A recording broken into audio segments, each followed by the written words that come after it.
Hi hello welcome back to Shailu's kitchen. ನಾನಿವತ್ತು restaurant style palak paneer ಮಾಡ್ತಾಯಿದ್ದೀನಿ, ಬನ್ನಿ ನೋಡೋಣ. ಒಂದು ಕಟ್ ಪಾಲಕ್ ತೊಗೊಂಡಿದ್ದೀನಿ ನಾನು. ಈ ಪಾಲಕ್ನ ಬಿಸಿನೀರಲ್ಲಿ ಹಾಕಬೇಕು. ಒಂದು ಪಾತ್ರೆಗೆ ನೀರು ತೊಗೊಂಡು ನೀರು ಕುದಿಬೇಕು. ಒಂದು ಅರ್ಧ ಸ್ಪೂನಷ್ಟು ಸಕ್ಕರೆ ಹಾಕಬೇಕು. ಈಗ ನೀರು ಕಾಯ್ತಾ ಇದೆ, ಇದಕ್ಕೊಂದು 3 ಮೆಣಸಿನ್ಕಾಯಿ ಹಾಕ್ತಾಯಿದ್ದೀನಿ. ಪಾಲಕ್ ಹಾಕ್ಕೊಳ್ತೀನಿ. ಇದೊಂದು 2-3 ನಿಮಿಷ ಸಾಫ್ಟ್ ಆಗಿಬಿಡುತ್ತೆ. ಇದು ಕೋಲ್ಡ್ ವಾಟರ್ಗೆ ಹಾಕೋದು ಏನಕ್ಕೆ ಅಂದರೆ ಇದು ಗ್ರೀನಿಶ್ ಆಗಿ ಹಾಗೆ ಇರುತ್ತೆ. ಸೊ ಅದರಿಂದ ಇದನ್ನು ಕೋಲ್ಡ್ ವಾಟರ್ಗೆ ಹಾಕಬೇಕು, ಚೆನ್ನಾಗಿರುತ್ತೆ. ಕಲರ್ ಚೇಂಜ್ ಆಗಲ್ಲ ಅಂತ ಕೋಲ್ಡ್ ವಾಟರ್ಗೆ ಹಾಕಬೇಕು. ಇದೊಂದು 5 ನಿಮಿಷ. ಸೊ ಇದೆಲ್ಲ ಬಿಸಿ ತಣ್ಣಗಾದ್ಮೇಲೆ ಇದನ್ನು ರುಬ್ಕೊಳ್ಬೇಕು. ಈಗ ಇದೆಲ್ಲ ತಣ್ಣಗಾಗಿದೆ.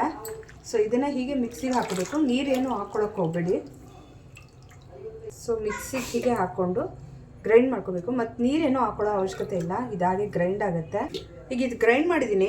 ಫುಲ್ ಫೈನ್ ನೈಸಾಗಿ ಪೇಸ್ಟ್ ಮಾಡ್ಕೊಂಡಿಲ್ಲ ನಾನು. ಇದನ್ನು ಒಂದು 2 ಸ್ಪೂನಷ್ಟು ತೆಗೆದಿಟ್ಕೊಳ್ತಾ ಇದ್ದೀನಿ ಬಟ್ಲಿಗೆ. ಇದು ತುಂಬ ಚೆನ್ನಾಗಿರುತ್ತೆ. ಏನಕ್ಕೆ? ಗ್ರೇವಿಗೆ ಮಾಡ್ಕೊಳುತ್ತೆ. ನಾನು ಐಸ್ ಕ್ಯೂಬ್ ಹಾಕ್ಕೊಳ್ತಾ ಇದ್ದೀನಿ, ಒಂದು 3 ಇದಕ್ಕೆ ನೀರೇನು ಹಾಕೊಳ್ಳೋ ಅವಶ್ಯಕತೆ ಇಲ್ಲ. ಹೀಗೆ ಹಾಕೊಂಡು ಗ್ರೈಂಡ್ ಮಾಡಿದ್ರೆ ಇದು ಗ್ರೀನಿಶ್ ಆಗಿ ಬರುತ್ತೆ. ಅದಕ್ಕೋಸ್ಕರ ಇದನ್ನು ಐಸ್ ಕ್ಯೂಬಲ್ಲೇ ಗ್ರೈಂಡ್ ಮಾಡಬೇಕು. ನೋಡಿ, ಇದೆಲ್ಲ ಫುಲ್ ಗ್ರೈಂಡ್ ಮಾಡ್ಕೊಂಬಂದಿದ್ದೀನಿ. ಈಗ ಫುಲ್ ನೈಸ್ ಪೇಸ್ಟ್ ಆಗಿದೆ. ಐಸ್ ಕ್ಯೂಬ್ ಹಾಕಿರೋದ್ರಿಂದ ಇದು ಫುಲ್ ಗ್ರೀನಿಶ್ ಆಗಿ ಬಂದಿದೆ. ಸೊ ಇದನ್ನು ನೀರು ಹಾಕೊಳ್ಳೋ ಬದಲು ಐಸ್ ಕ್ಯೂಬಲ್ಲೇ ಗ್ರೈಂಡ್ ಮಾಡಿಕೊಂಡ್ರೆ ನಮಗೆ ಇದು ಚೆನ್ನಾಗಿ ಕಾಣುತ್ತೆ ಗ್ರೀನಿಶ್ ಆಗಿ. ಪ್ಯಾನ್ಗೆ 1 ಟೇಬಲ್ ಸ್ಪೂನಷ್ಟು ತುಪ್ಪ ಹಾಕ್ಕೊಂಡಿದ್ದೀನಿ.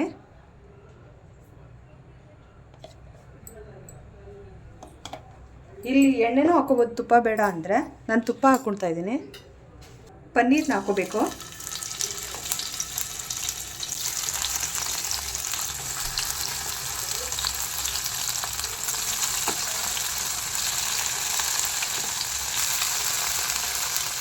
ಪನ್ನೀರ್ ತುಂಬ ರೋಸ್ಟ್ ಮಾಡಬಾರ್ದು, ಮೀಡಿಯಮಾಗಿ ಇಷ್ಟಿದ್ರೆ ಸಾಫ್ಟ್ ಆಗಿರುತ್ತೆ ಪನ್ನೀರ್. ಆವಾಗ ನಮ್ಗೆ ತಿನ್ನೋಕ್ಕೂ ಚೆನ್ನಾಗಿರುತ್ತೆ. ನೋಡಿ, ಈಗ ಸಾಫ್ಟ್ ಆದರೆ ಸಾಕು. ಜಾಸ್ತಿ ಫ್ರೈ ಮಾಡಿದ್ರೆ ಅದು ಒಂಥರ ರಬ್ಬರ್ ಆದಂಗೆ ಆಗಿಬಿಡುತ್ತೆ. ಸೊ ಇಷ್ಟೇ ಸಾಫ್ಟ್ ಆಗಿರಬೇಕು. ಈಗ ಪನ್ನೀರ್ ಇದಾಗಿದೆ, ಫುಲ್ ಸಾಫ್ಟ್ ಆಗಿದೆ. ಜಾಸ್ತಿ ರೋಸ್ಟ್ ಮಾಡ್ಕೊಳ್ಬಾರ್ದು ನಾವು. ರೋಸ್ಟ್ ಮಾಡಿಕೊಂಡ್ರೆ ತಿನ್ನೋಕ್ಕೆ ಚೆನ್ನಾಗಿರಲ್ಲ. ಸೊ ಇದಿಷ್ಟನ್ನೇ ತೆಗೆದುಬಿಡ್ತೀನಿ ಒಂದು ಪ್ಲೇಟ್ಗೆ. ಈಗ ಪನ್ನೀರೆಲ್ಲ ಎತ್ಕೊಂಡಿದ್ದೀನಿ. ಇದೇ ಎಣ್ಣೆಗೆ ನಾವು ಒಂದು ಸ್ವಲ್ಪ ಜೀರಿಗೆ ಹಾಕೋಬೇಕು.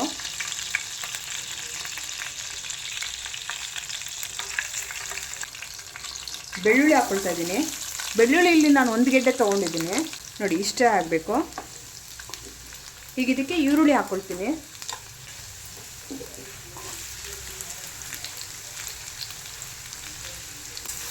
ಸೊ ಈರುಳ್ಳಿ ಒಂದು ಸ್ವಲ್ಪ ಎಣ್ಣೆಲಿ ಫ್ರೈ ಆಗಬೇಕು. ಇದಕ್ಕೆ ಉಪ್ಪು ಹಾಕ್ಕೊಳ್ತಾ ಇದ್ದೀನಿ. ಉಪ್ಪು ಹಾಕೋದ್ರಿಂದ ಈರುಳ್ಳಿ ಸ್ವಲ್ಪ ಬೇಗ ಬೇಯುತ್ತೆ ಅಂತ ಉಪ್ಪು ಹಾಕ್ಕೊಳ್ತಾ ಇದ್ದೀನಿ. ಈರುಳ್ಳಿ ಎಲ್ಲ ಟ್ರಾನ್ಸ್ಪರೆಂಟ್ ಆಗಿದೆ. ಇದಕ್ಕೆ ನಾನು ಅಚ್ಕಾರದ ಪುಡಿ ಹಾಕ್ತಾಯಿದ್ದೀನಿ. ಅಚ್ಕಾರದ ಪುಡಿ ಸ್ವಲ್ಪ ಹಾಕ್ಕೊಳ್ಳಿ.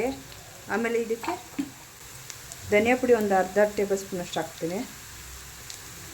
ಕಡಲೆ ಹಿಟ್ಟು ಹಾಕ್ಕೊಳ್ತಾ ಇದ್ದೀನಿ. ಕಡಲೆ ಹಿಟ್ಟು ಒಂದು 2 ಸ್ಪೂನಷ್ಟು ಹಾಕ್ಕೊಳ್ತಾ ಇದ್ದೀನಿ. ಕಡಲೆ ಹಿಟ್ಟು ಹಾಕೋದ್ರಿಂದ ಇದು ಗಟ್ಟಿ ಬರುತ್ತೆ ಮತ್ತು ಟೇಸ್ಟು ಚೆನ್ನಾಗಿರುತ್ತೆ. ಸೊ ಇದನ್ನೆಲ್ಲ ಫುಲ್ಲು ಎಣ್ಣೆಲಿ ಫ್ರೈ ಮಾಡ್ಕೋಬೇಕು. ಕಡಲೆ ಹಿಟ್ಟು ಎಲ್ಲ ಹಸಿ ವಾಸನೆ ಹೋಗಿದೆ. ಈಗ ಇದಕ್ಕೆ ನಾವು ರಫಾಗಿ ರುಬ್ಕೊಂಡಿದ್ವಲ್ಲ ಪಾಲಕ್ಕು, ಅದನ್ನು ಹಾಕ್ತಾಯಿದ್ದೀನಿ.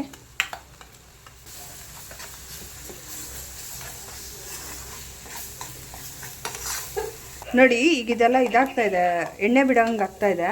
ಸೊ ಈ ಸ್ಟೇಜಲ್ಲಿ ನಾವು ಪಾಲಕ್ ರುಬ್ಕೊಂಡಿದ್ವಲ್ಲ ಅದನ್ನು ಹಾಕೋಬೇಕು. ಈಗ ಇದೆಲ್ಲ ರುಬ್ಕೊಂಡಿರೋದೆಲ್ಲ ಹಾಕಿದ್ದೀನಿ. ಇದೆಲ್ಲ ಒಂದು ಸ್ವಲ್ಪ ಫ್ರೈ ಮಾಡ್ಕೋಬೇಕು. ಫುಲ್ ಇಲ್ಲ, ಇದು ಮಿಕ್ಸ್ ಮಾಡ್ಕೋಬೇಕು ಚೆನ್ನಾಗಿ. ಇದೊಂದು 2 ನಿಮಿಷ ಬೇಯಬೇಕು. ಅಂದರೆ ಆಲ್ರೆಡಿ ಬೆಂದಿದೆ ಇದು. ಇನ್ನೊಂದು ಸ್ವಲ್ಪ ಒಂದು ಕುದಿ ಥರ ಬರುತ್ತಲ್ಲ, ಅಲ್ಲಿವರೆಗೂ ನಾವು ಇದನ್ನು ಕುದಿಸ್ಕೋಬೇಕು. ಇದು ಫುಲ್ಲು ಮುಚ್ಚಕ್ಕೆ ಹೋಗಬಾರ್ದು, ಜಸ್ಟ್ ಹೀಗೆ ಒಂದು ಸ್ವಲ್ಪ ಮುಚ್ಚಿದ್ರೆ ಸಾಕು ನಮಗೆ. ಈಗ ಇದಕ್ಕೆ ಕಸೂರಿ ಮೇಥಿ ಹಾಕ್ತಾಯಿದ್ದೀನಿ. ಕಸೂರಿ ಮೇಥಿ ಒಂಚೂರು ಹೀಗೆ ಕ್ರಂಚ್ ಮಾಡಿದ್ರೆ ಚೆನ್ನಾಗಿರುತ್ತೆ.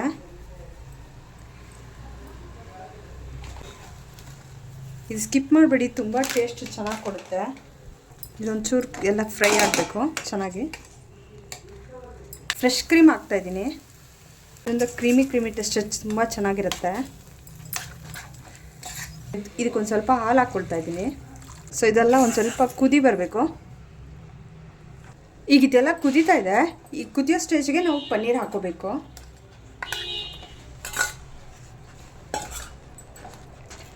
ಸೊ ಪನ್ನೀರೆಲ್ಲ ಇದು ಮಾಡ್ಕೋಬೇಕು. ಪನ್ನೀರ್ ಇದಕ್ಕೆ 1-2 ನಿಮಿಷ ಇದರೊಳಗೆ ಕುದಿಬೇಕು. ಆವಾಗ ಅದು ಪನ್ನೀರ್ ಟೇಸ್ಟ್ ಸಪ್ಪೆ ಅನಿಸಲ್ಲ. ಕುದಿ ಬರ್ತಾ ಇದೆ, ಇನ್ನೊಂದು 2 ನಿಮಿಷ ಇದು ಕುದಿಬೇಕು. ನೋಡಿ ಇದೆಲ್ಲ ಆಗಿದೆ, ಈಗ ಕುದೀತಾ ಇದೆ.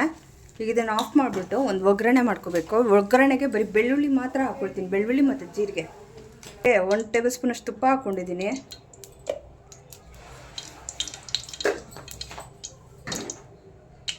ತುಪ್ಪ ಕರಗಿದೆ. ಈಗ ಇದಕ್ಕೆ ಜೀರಿಗೆ ಹಾಕ್ತಾಯಿದ್ದೀನಿ, ಬೆಳ್ಳುಳ್ಳಿ ಹಾಕ್ಕೊಳ್ತಾ ಇದ್ದೀನಿ. ಬೆಳ್ಳುಳ್ಳಿ ಒಂದು ಸ್ವಲ್ಪ ರೋಸ್ಟ್ ಆಗಬೇಕು, ಗೋಲ್ಡನ್ ಕಲರ್ ಬರುತ್ತೆ, ಅಲ್ಲಿವರೆಗೂ ನಾವು ಇದನ್ನು ಹುರ್ಕೊಳ್ಬೇಕು. ಇದೆಲ್ಲ ಚೆನ್ನಾಗಿ ಮಿಕ್ಸ್ ಮಾಡ್ಕೋಬೇಕು. ಸೊ ಇದು ರೆಡಿ ಆಗಿದೆ. ಈಗ ನಾನು ಮಾಡಿರೋ ಪಾಲಕ್ ಪನ್ನೀರ್ ನಿಮಗೆಲ್ಲ ಇಷ್ಟ ಆಗಿದರೆ ಲೈಕ್ ಮಾಡಿ, ಶೇರ್ ಮಾಡಿ, ಸಬ್ಸ್ಕ್ರೈಬ್ ಆಗಿ, ಕಾಮೆಂಟ್ ಮಾಡಿ. Thank you for watching.